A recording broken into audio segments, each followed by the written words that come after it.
ব্যথা পাইলাম না, যাইয়া পড়লাম 10-12টা লাশের মধ্যে। গাড়ি চলা শুরু করলো, কই নিয়ে যায় কইতে পারি না। অনেকক্ষণ পর গাড়িটা ঢুকলো একটা উঁচা দেওয়াল দেওয়া বাড়ির মধ্যে। এখানে দেখি অনেক পুলিশ। গাড়িটা থামলো, আমারে আবার টাইনে হেঁচড়াইয়া নামাইলো। আমি পুলিশের পা ধরে বললাম, স্যার আমারে মাইরেন না, ঘরে পুরো একটা মা আছে, 2টা বাচ্চা আছে, আমার যদি মারেন ওরা তো মইরা যাইব না খাইয়াই। আমারে কইল, ওঠ খারা, তুমি নাশকতা করবা, জামাত করবা, তোমারে ছাইরা দিব। আমি কইলাম, স্যার আমি কোনো জামাত করি না, আমি কোনো নাশকতা করি না, আমি তো খালি পোলারে পানি খাওয়াইতে চাইছিলাম। কয় ওঠ কাম আছে। আমি কইলাম, স্যার ঘাড়াইতে পারি না। আমার মাথায় পিস্তল নেয়া কয়, নাটক করবি, একদম গুলি করে গুলি উড়াই দেবো। আমি গামছাটা দিয়ে কোন রকম পাউডা বাইন্দে ঘাড়াইলাম। আমার হাতে একটা কুদা লাইনে দিল, ওই জায়গাটা খোর। আমি এই হাত দিয়া আমার মাথার সমান উঁচু কইরা জায়গাটা খুললাম। আমি বুঝতেছিলাম যে কি হইতেছে, কিন্তু কিছু করতে পারি নাই ভাই। জায়গাটা ঘোরা হইল, একটা পুলিশ আইয়া কইল, সবকো ডাল দো। আমি কইলাম যে স্যার, কয় সবকো ডাল দো। আমি কইলাম, স্যার বুঝেই না স্যার। আমারে কি জানি গালি দিল, কিছুই বুঝলাম না। একটা পুলিশ আইয়া কইল, সব বডিগুলা নামা।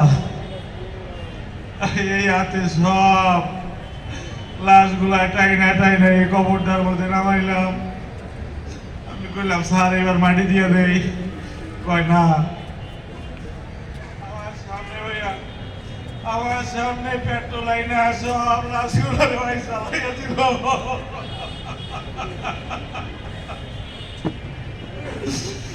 কি সুন্দর সুন্দর মুখ, মাথায় পতাকা বান্ধা, গলায় আইডি কার্ড। আমার চোখের সামনে হইয়া সব পুড়ে গেল, আমার পতাকা আইডি কার্ড সব পুড়ে গেল। কিছু করতে পারলাম না। আমি বমি দিতে দিতে জ্ঞান হারাইলাম। যখন জ্ঞান ফিরল, দেখলাম আমি হাসপাতালের বারান্দায়। আমি কইলাম, ভাই আমার আনছে কেটে এই জায়গায়। কইলো, কিন্তু ছাত্ররা নাকি আপনারে রাস্তায় ভাই সে লই আইছে। একটু পরে 2টা ছাত্র দৌড়ে কইলো, ভাই চলেন এই জায়গা দিয়ে পলাইতে হইব। বেকারে নিবি আইতেছে অ্যারেস্ট করতে। আবার শুরু হইল দৌড়, এই হাসপাতাল ওই হাসপাতাল, ঘুরতে ঘুরতে 5ই আগস্টের পরে আমার লই আইলো ঢাকা পঙ্গু হাসপাতালে। ডাক্তারে কইল, অনেক দেরি করে লাইছেন। 4-5 বার অপারেশন করলো, পাওয়াটা ভালো করে ঠাবাইতে বললো না ভাই। সেই থেকে আমি পঙ্গু। গতকাল কামে কোনে আমার সময় দেখলাম একটা মিছিল যায়, অনেক মানুষই আমার পরিচিত। একটারে তো চেনা চেনা লাগে। আরে আমি তো পুরা চিনা লাগছি। এইটাই তুই কালাবা বললে, আমারে কোবাইছিল। এই ছাত্রকে গুলি করছিল, ধরেন। ও যুবলীগের কালাবা বললে, ধরেন।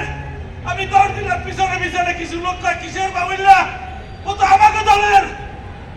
আমি কইলাম, আপনাকে দলের মানে? ও তো যুবলীগ করতো, আর আমি চিনি। কয় না, ও এখন আমাকে দলের। আমার ধাক্কা দিয়ে ভালাই দিল।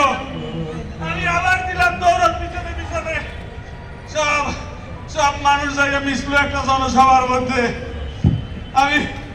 আমি আর কালা বাবুল্লারে খুঁজে পাইলাম না। সব কালা বাবুল্লারা এখন মিছিলের মধ্যে মিলে গেছে। সব কালা বাবুল্লারা এখন অন্য দলে ঢুকে গেছে। আমি আর পাইলাম না। এই জনসভায় ঢুকে কি উঠতেছি, তারা কয় আওয়ামী লীগ রে নইয়া নাকি যারা নির্বাচন করবো, মিলামিশা নির্বাচন করবে, ওরা নাকি আবার আওয়ামী লীগ রে নইয়া মিলামিশা নির্বাচন করবে। যদি তোরা নির্বাচনই করস তাহলে এত রক্ত দিলাম কেন? ঘৃণা করি তোদের, ভোট তো দিবই না, তোকে ঘৃণা করি, ভোট তো দিবই না, তোকে ঘৃণা করি। আমি আর কোন শাপলা সত্তর দেখতে চাই না রে ভাই, আমি আর কোন পিলখানা দেখতে চাই না, আর কোন 5ই আগস্ট দেখতে চাই না, আমি আর কোন হাজিরে মরতে দিব না, আর কোন হাজিরে মরতে দিব না, এই নির্বাচনে তো খবর দিব না। তোরা খুনির লগে হাত মিলাইছ, নির্বাচনে তো খবর দিব না।